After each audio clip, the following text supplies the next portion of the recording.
Hi, and welcome to Reddit Confessions. Today's story isn't about screaming matches, slammed doors, or wild affairs caught on camera. It's about the silence that guts you. The kind that doesn't even need an explanation. Let me take you straight to that moment. The front door wasn't locked. That was the first thing. No barking from our dog, Birch, either.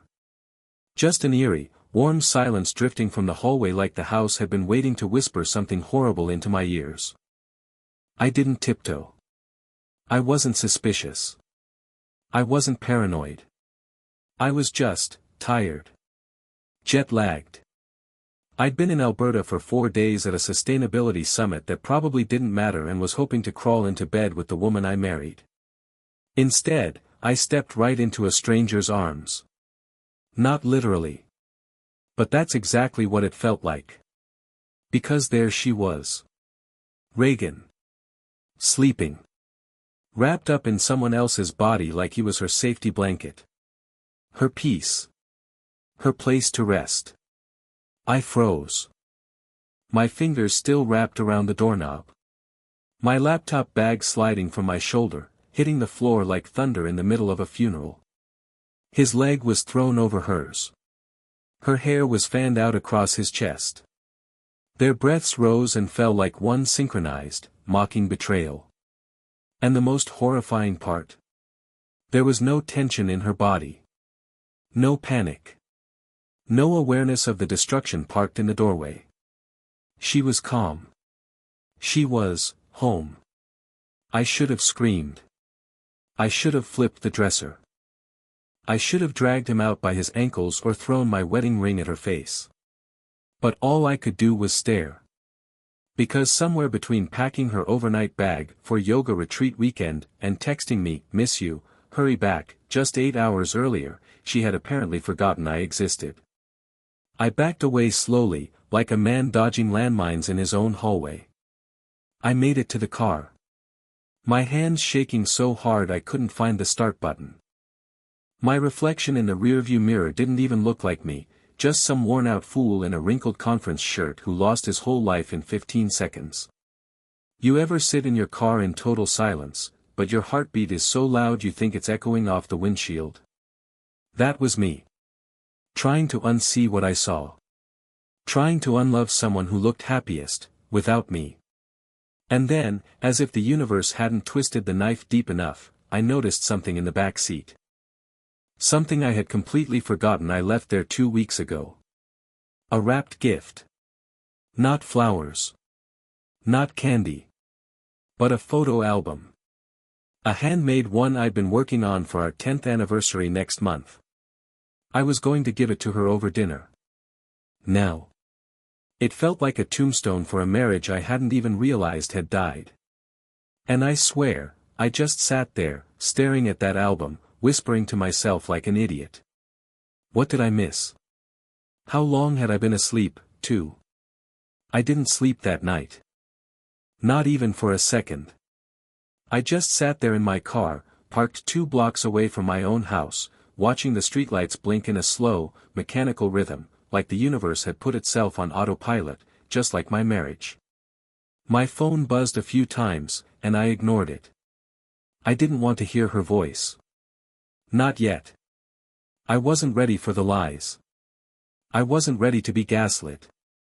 And I sure as hell wasn't ready to be told, "It's not what it looks like," because this time, it was exactly what it looked like. By 6 a.m., I drove to my cousin Ellis's place on the east side of town. Ellis is the kind of guy who never asks too many questions. I think that's why I went there. He let me in, handed me a mug of bitter coffee, and said, "You look like you died in the middle of a sentence." I didn't even respond. I just sat down on his second-hand couch, still wearing the same clothes from the flight, trying to stitch together the last 24 hours into something that made any sense. I finally spoke around 7:13 a.m. I remember the time because I was staring at Ellis's old wall clock, watching the second hand twitch like my eyelid had been doing since last night. I told him everything. I told him about Reagan, the guy in our bed, the silence, the tea I never got to give her, the photo album still lying untouched in the back seat of my car like a bad joke. Ellis didn't interrupt. Didn't ask, "Are you sure?" like others would. He just sat there, hands folded, nodding slowly, like he was watching a slow-motion car crash from the sidelines. "Do you want to go back and confront her?" he finally asked. I shook my head. I couldn't do it. Not yet. Not without knowing the full scope of what I was walking into. Because here's the thing, I wasn't just blindsided. I was erased. Deleted. Like someone took a Sharpie and blacked out every memory we built, every moment I thought was real. I needed answers, not another performance. And if Reagan was going to lie, which I knew she would, I needed to be ready. So I did something I never thought I'd do. I called my neighbor, Camille. Camille and I were never especially close. She was more Reagan's friend than mine, loud, nosy, always up in everyone's business. But in that moment, I needed someone who saw things. Who noticed what I missed. When she picked up the phone, I expected hesitation. I expected denial or a polite, "I don't get involved in people's marriages." What I got instead was a long pause followed by the words that made my stomach drop. "Gordon. I've been waiting for you to find out." I didn't know how to respond. I didn't even know what she meant by that. So I just sat there, frozen again, listening to her breathe on the other end of the line. "She's been meeting him for months," Camille finally said. "Sometimes during the day, sometimes overnight. I didn't want to be the one to tell you, but you deserve better than this." And just like that, the floor opened beneath me again. Months. Months. While I was attending late meetings, client dinners, and 5 a.m. flights to pitch sustainable packaging to corporations that didn't care, she was sneaking around. Playing house with someone else. Using our bed, our sheets, our dog probably asleep downstairs the whole time. Camille gave me a name. Sawyer. I had to ask twice. I'd never heard the name before. Not a coworker. Not a friend. Not even someone I remembered from her vague social media posts. And that's when I realized, I hadn't just been out of touch with my marriage. I'd been completely excluded from it. And what's worse? Camille told me she had pictures. She offered to send them. I told her no. Not yet. I needed to breathe. To exist. To sit in this reality without the sharp edges of photographic proof. But the fact that someone outside my marriage had evidence of my wife's betrayal before I even suspected it. It shattered something deep inside me. I hung up. I stood up. I walked to the guest bathroom and threw up in the sink. Then I stared at myself in the mirror for a long time, this puffy-eyed, gutless man who couldn't even confront the woman who betrayed him. I looked pathetic. Weak. But I wasn't ready to change that yet. I was still stuck in the why. Still crawling through the ashes, trying to figure out which part of the fire I had missed. I didn't go home that day. I didn't call Reagan. I didn't even tell Ellis everything Camille had said. But that night, I drove past my house again. And the porch light was on. As if nothing had happened. As if she was still waiting for her husband to come home. I never planned to go inside that night, I swear I didn't. But I sat in my car across the street from our house, gripping the steering wheel like it was the only thing keeping me upright. The porch light glowed like a lie, soft and inviting, the way it used to look when Reagan would leave it on for me after late flights. Except now it just felt like a trap. A bright, warm welcome sign for a man who didn't belong there anymore. I stared at that light for almost an hour, wondering what she would say if I walked through that door. Would she fake surprise? Cry? Apologize? Or, and this chilled me, would she just look at me blankly, like she didn't owe me anything? Eventually, my curiosity, or maybe my pain, got the better of me. I crossed the street with a sick knot in my stomach and walked around to the back entrance. I still had my key. I figured if I was going to face anything, it had to be on my own terms. No announcements. No knocking. Just truth. I slipped inside quietly, and the first thing I noticed was the faint scent of lavender and cologne, someone else's cologne. Not mine. Not one I even recognized. The living room looked exactly the same, but somehow it felt like everything inside it had betrayed me. The throw pillows she always fussed over were slightly off-center, like someone else had used them recently. A half-empty wine glass sat on the side table. A charger I didn't recognize dangled from the wall. Details. Tiny details. But they screamed louder than any confrontation could. I should have gone straight upstairs to confront her. But something stopped me. I found myself walking into the kitchen instead, like my body was being pulled by instinct. And that's when I saw it. A yellow notepad on the counter. Scribbled handwriting. Reagan's. I never went through her notes. I respected her space. She journaled sometimes or jotted down shopping lists. But this wasn't that. This was different. At the top, in her rushed cursive, it said. Conversation points for Gordon. I froze. She had bullet points. Like I was a scheduled meeting. I read the first line, and my hands started to shake.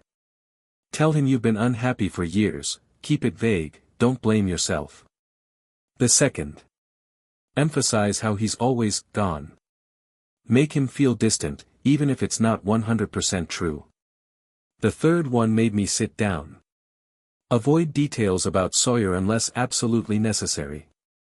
Deflect if he asks about names. My throat tightened so hard I could barely breathe. My wife had rehearsed how to break me. She had written a strategy for managing my emotions like I was some difficult client she needed to finesse. Further down the list, it got worse. If he finds out on his own, go with the "it just happened" route. Try crying if needed, but only if he doesn't get angry. If he yells, stay quiet. Remind him of the photo album. Use guilt if needed. The photo album. The one I made. She knew. She knew I was working on it. I had shown her a piece of it 2 weeks ago, hoping it would reignite something between us. She had smiled. She had kissed me on the cheek and said, "You're such a sentimental dork." I thought that moment meant something. I thought it was real. But now, reading these notes, calculated guilt trips laid out in cold ink, it all unraveled. I wasn't her husband anymore. I was her audience. And she had already written my role. I sat at the kitchen island, staring at those words, feeling like my chest was being hollowed out from the inside. The silence in the house was unbearable. Every creak of the wood, every tick of the wall clock, felt like a countdown. My ears rang. My head throbbed. And then I heard footsteps. Upstairs. She was awake. I couldn't move. I didn't know if she was alone. I didn't know if he was still in our bed. I didn't even know what I wanted to do, scream. Confront her. Show her the list. Instead, I did the most pathetic thing imaginable. I folded the paper. Put it in my pocket. And walked out the same way I came in. No confrontation. No explosion.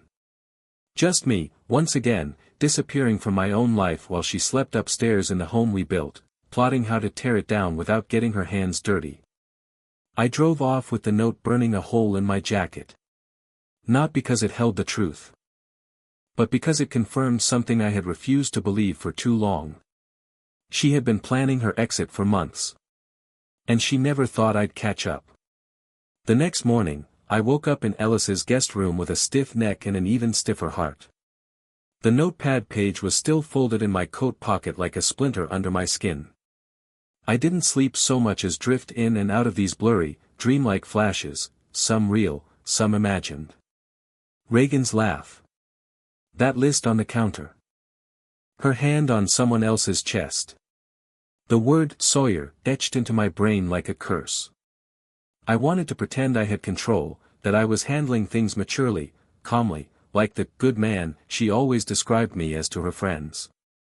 But that version of me was gone now, shredded in the quietest betrayal I'd ever experienced. No screaming. No violent affair. Just this cold, methodical erasure of me, piece by piece. Ellis knocked once and entered without waiting for a response. He handed me a banana and a half-full mug of coffee with the word, "World's okayest cousin," on the front. I didn't even smile. He sat down across from me and said, "You're not going to sit here another day doing nothing, right?" I didn't answer him. But inside, something had shifted. I needed more.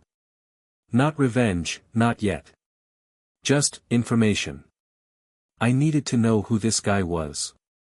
Why now? How long it had been going on. Because the person I married would never have slept peacefully in another man's arms unless she was completely done with me, had been done with me for a while. And maybe the worst part was, I was starting to believe that was true. Later that day, I did something reckless. I went back to the house, but this time, I waited until I knew she'd be gone. Camille texted me that Reagan had left around 10 a.m., supposedly to go to brunch with her sister. Whether that was true or a cover story didn't matter. The point was, I had a window. I parked 3 streets down and walked through the back again. Same house. Same air freshener smell. Same silence. But now it felt like I was moving through a crime scene. I didn't go to the kitchen. I already knew what was waiting there. I went upstairs. Our bedroom door was open. The bed was freshly made, too freshly. She never made it like that. It looked like it belonged in a hotel. Like no one lived there. I scanned the room for anything she might have left behind in her haste to make it look untouched. Then I spotted her old phone sitting inside her nightstand drawer. It was her backup. A pink Google Pixel she stopped using 6 months ago after I got her a new one. She always said she kept it, just in case. I picked it up, held the power button, and it turned on. No lock screen. No passcode. God help me. It was like peeking into the past and realizing the past had been rotting the whole time. The text messages hit me like a shovel to the gut. There weren't hundreds. There didn't need to be. The thread was just long enough to be devastating. Sawyer wasn't just some hookup. He was there. In her life. In her thoughts. In my place. The first message was dated over 5 months ago. I hate how he breathes when he sleeps. It's like he's always apologizing. That was about me. No doubt. Another one. I wore that blue dress you liked today. He didn't even notice. You would've. And another. I almost told him last night. Then he showed me some stupid photo album he's working on for our anniversary.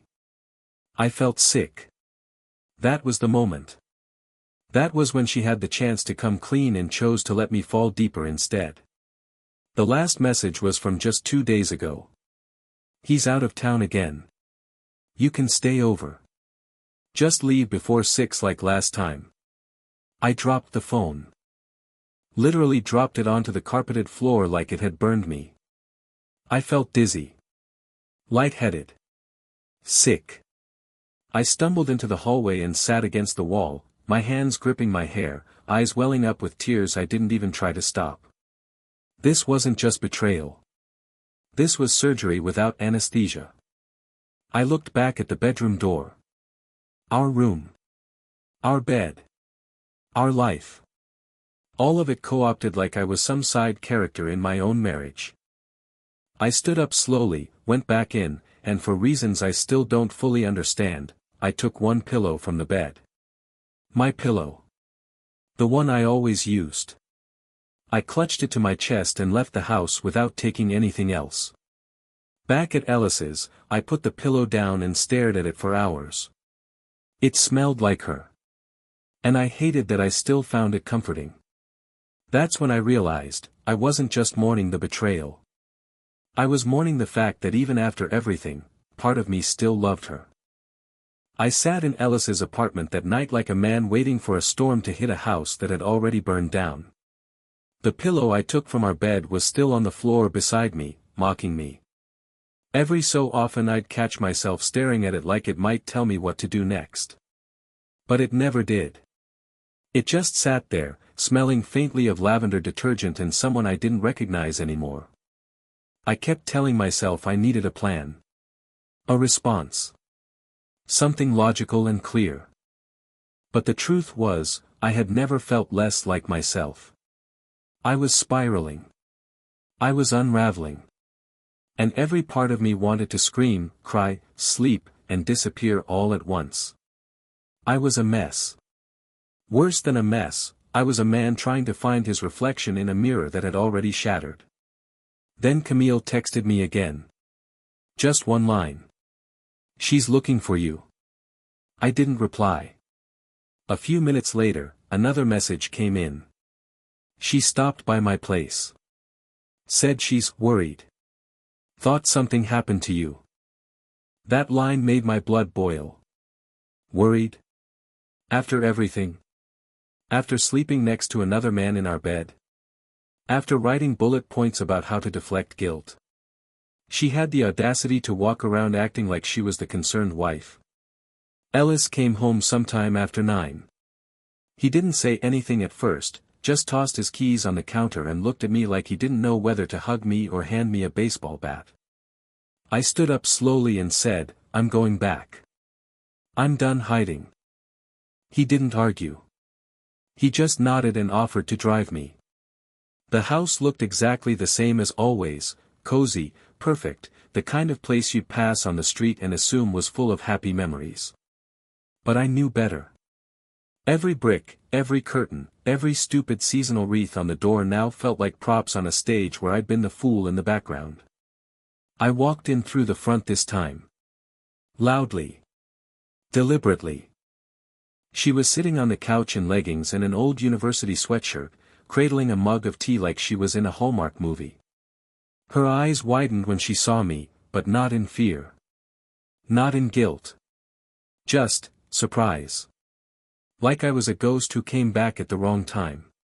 "Gordon," she said softly. "Where have you been?" "I've been worried sick." I closed the door behind me and stared at her. I didn't sit. I didn't even blink. I just said, "Who is Sawyer?" Everything in her face changed.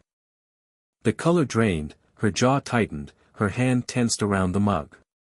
She didn't speak. Not right away. I stepped forward. "Don't lie to me. Don't cry. Don't deflect. I found your notes. I read the messages on your old phone. I know, Reagan. I know everything." She swallowed hard and set the mug down like it had become too heavy. "I was going to tell you," she whispered. I laughed, a short, hollow sound I didn't even recognize coming out of my mouth. "When? After our anniversary dinner?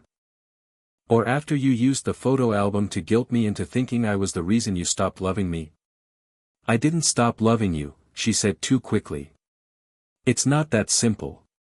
"Yes, it is," I snapped. "You loved someone else. While I was flying across the country for work. While I was defending you to everyone who said we'd grown apart. While I was making an album of our best memories, you were making new ones with him." She looked down at the floor like she couldn't bear the weight of her own choices. But I didn't let her off the hook. "Who is he?" I asked again. "How long?" She hesitated, then finally whispered, 6 months. I felt my knees buckle. I sat down slowly on the edge of the armchair, gripping the sides like I might float away if I didn't hold on to something. 6 months. That wasn't a mistake. That wasn't a one-time thing. That was a relationship. A second life she built behind my back. "He's someone I met through work," she continued. "He's not important. He doesn't want anything long-term. It's not like that. I stared at her. You invited him into our home. You let him sleep in our bed. You called me distant and unavailable, and then you turned around and gave your affection to a guy who doesn't even want a future with you. She had no answer. And then, like the universe wasn't done tormenting me, her phone buzzed on the table. Sawyer. His name lit up the screen like a slap to the face. She lunged for it, but I was faster. I grabbed it and opened the message. You good? Did he find out yet? I dropped the phone and stepped back. Something inside me broke in that moment. Not from the betrayal. Not from the deception. But from the casualness of it all. The ease with which they played me. Like I wasn't even a real person. Just a problem to be managed. Reagan's voice cracked. I'm sorry, Gordon. I didn't mean for it to get this far. I felt invisible. I stared at her for a long time, and finally said, then you should have told me that. You should have told me when you started fading. Not when you were already gone. She tried to reach for my hand, but I pulled away. For the first time in our entire relationship, I didn't care how she felt. I walked out the door without looking back, this time with nothing in my hands. Not my pillow. Not my pride. Just the pieces of a life I wasn't sure I could rebuild. I drove aimlessly for over an hour after leaving the house. I couldn't even tell you which streets I took or how I ended up at the gas station on 14th and Hawthorne. I just remember sitting there in the driver's seat, staring blankly at the car in front of me at the pump, while the radio whispered songs I didn't recognize. My thoughts were knotted, tangled so tightly that no single idea could take shape. I didn't cry. I didn't yell. I didn't even shake. I just sat there, empty. Hollowed out. Like every piece of who I was had been scraped away by the woman I swore would never hurt me. Her voice still echoed in my head. I felt invisible. Funny how the one doing the disappearing always blames you for not seeing them. I don't know what pushed me to do it, but I finally turned on my phone and scrolled through our shared cloud account. Reagan had long ago synced her photos to the same cloud folder as mine, claiming it was easier to back up memories, in one place. At the time, I thought it was sweet. Thought it meant we were building a life, a timeline, a shared legacy. I never imagined I'd be mining it for evidence of her betrayal. What I found wasn't just confirmation. It was a full-blown documentary of the life she had built without me. Photos from yoga retreats that weren't yoga retreats. Weekend work events where Sawyer's face appeared in the background of blurry selfies. A beach trip I never knew about. Her in a white sundress I'd never seen before, barefoot on the sand, laughing, with this man whose arm was draped casually around her waist like he had earned it. Like she belonged to him. But what shook me most wasn't just the photos. It was the dates. Some of these were from almost a year ago. Meaning this hadn't been 6 months. It hadn't been a thing that got out of hand. It had been intentional. Layered. Hidden in plain sight. I scrolled through the album like I was watching my own funeral from the audience. Then something strange caught my eye, a folder named, Our Conference 2023. That wasn't anything I recognized. I tapped on it. Inside were documents. PDFs, notes. A single screenshot. And when I opened it, my breath left my lungs. It was a Venmo transfer. From me. To someone named Sawyer Delane. $600. Labeled, Guest Speaker Travel, Reagan's Conference. I froze. The date was last December. I had paid him. I had literally funded a weekend getaway for my wife and the man she was sleeping with. My vision blurred. I read the transaction over and over like it might change. But it didn't. She had told me the conference was real. Told me she was inviting a guest speaker she'd met on a professional networking site. I remember helping her draft the email invite. I remember transferring the money to cover his flights. And then I remember driving her to the airport myself, carrying her suitcase to the curb while she kissed me goodbye. I had shaken his hand. I met Sawyer. She introduced him as Dr. Delane, an entrepreneur and motivational speaker from Portland. Said he was helping with one of her non-profit clients. I had joked in the parking lot that he looked too young to be a doctor. She laughed and said, "Don't be jealous, babe. He's a nerdy little thing." And I believed her. I believed her. I scrolled further down through the images and found a selfie of them together, time-stamped for that very same weekend. Her sitting in his lap, wearing my hoodie. My hoodie. They were in a cabin. Not a hotel. Not a conference. A cabin in the mountains. I sat back and dropped the phone onto the passenger seat like it was covered in acid. I looked out the windshield, saw my own reflection in the glass, and didn't recognize the man staring back. How do you survive that kind of humiliation? How do you look at yourself when you realize you didn't just miss the signs, you funded them? I started the car. I needed to see him. I didn't know what I was going to say or do. But I needed to put a face to the betrayal. I needed to understand what kind of man does this. And more importantly, I needed to understand what she saw in him that made her throw away everything we had. I searched for Sawyer Delane online. It didn't take long. He wasn't from Portland.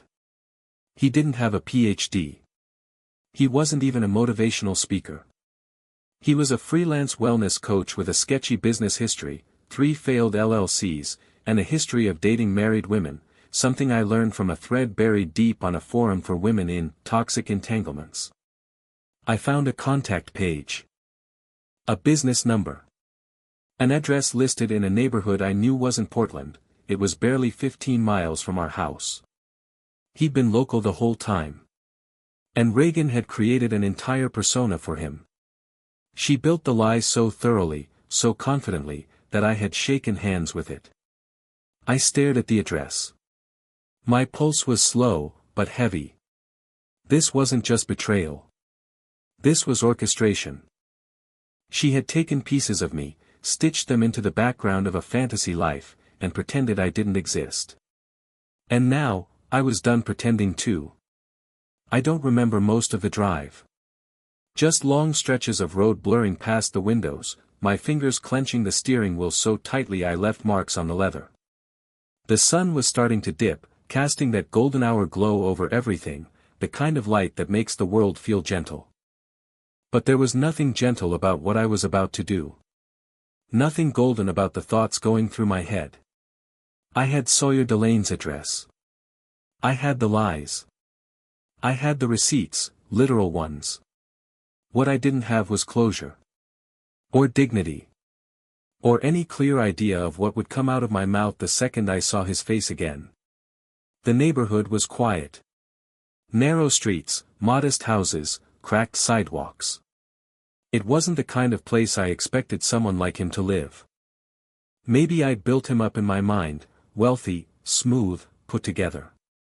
But standing in front of that rundown duplex with the overgrown hedges and peeling paint, I realized something that hit harder than I expected. He wasn't special. He wasn't better than me. He was available. That was all it took. I knocked on the door before I could talk myself out of it. I half expected him not to answer. Or to slam the door. Or worse, smile.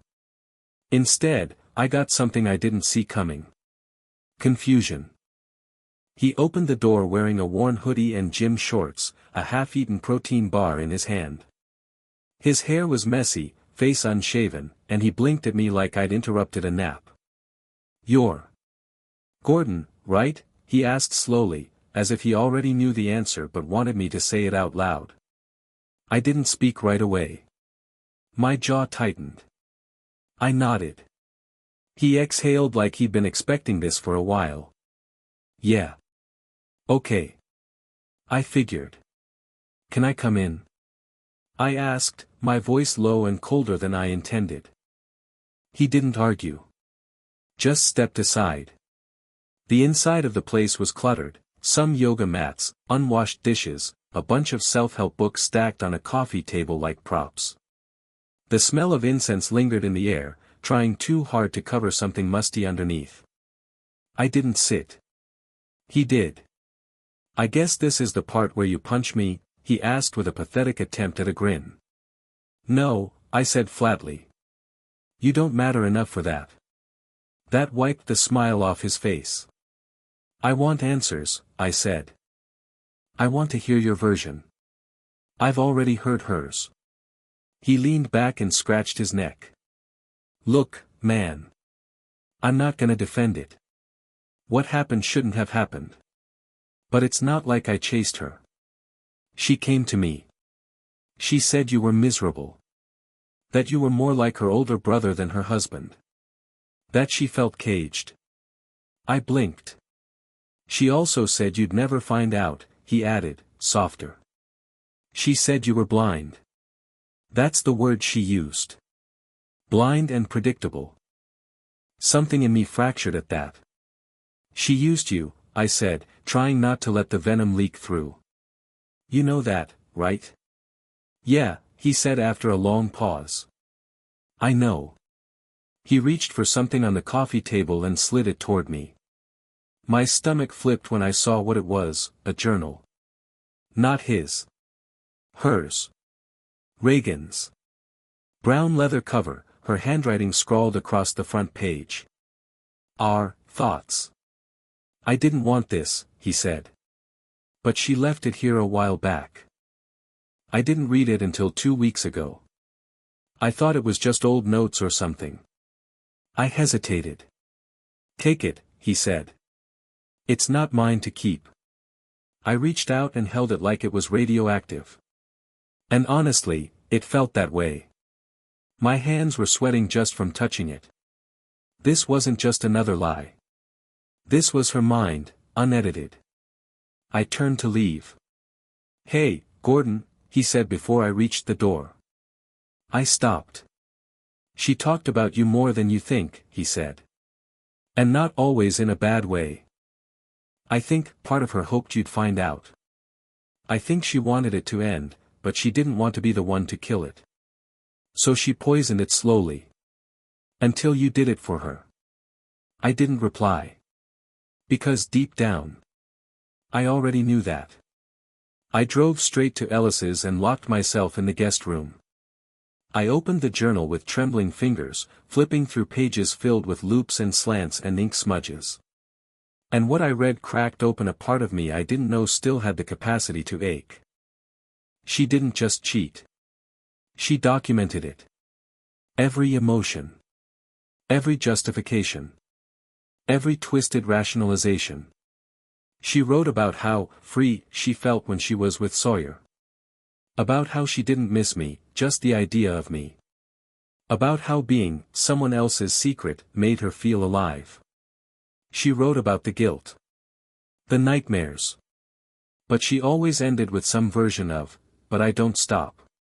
One entry read, "He's too good. Too kind. That's the problem. I need someone who sees the dark in me and still comes closer. Gordon doesn't see it. And I can't keep pretending I'm the person he thinks I am." That line destroyed me. Because I had seen the dark in her. I just chose to love her anyway. And now I was paying the price for believing that love meant being blind.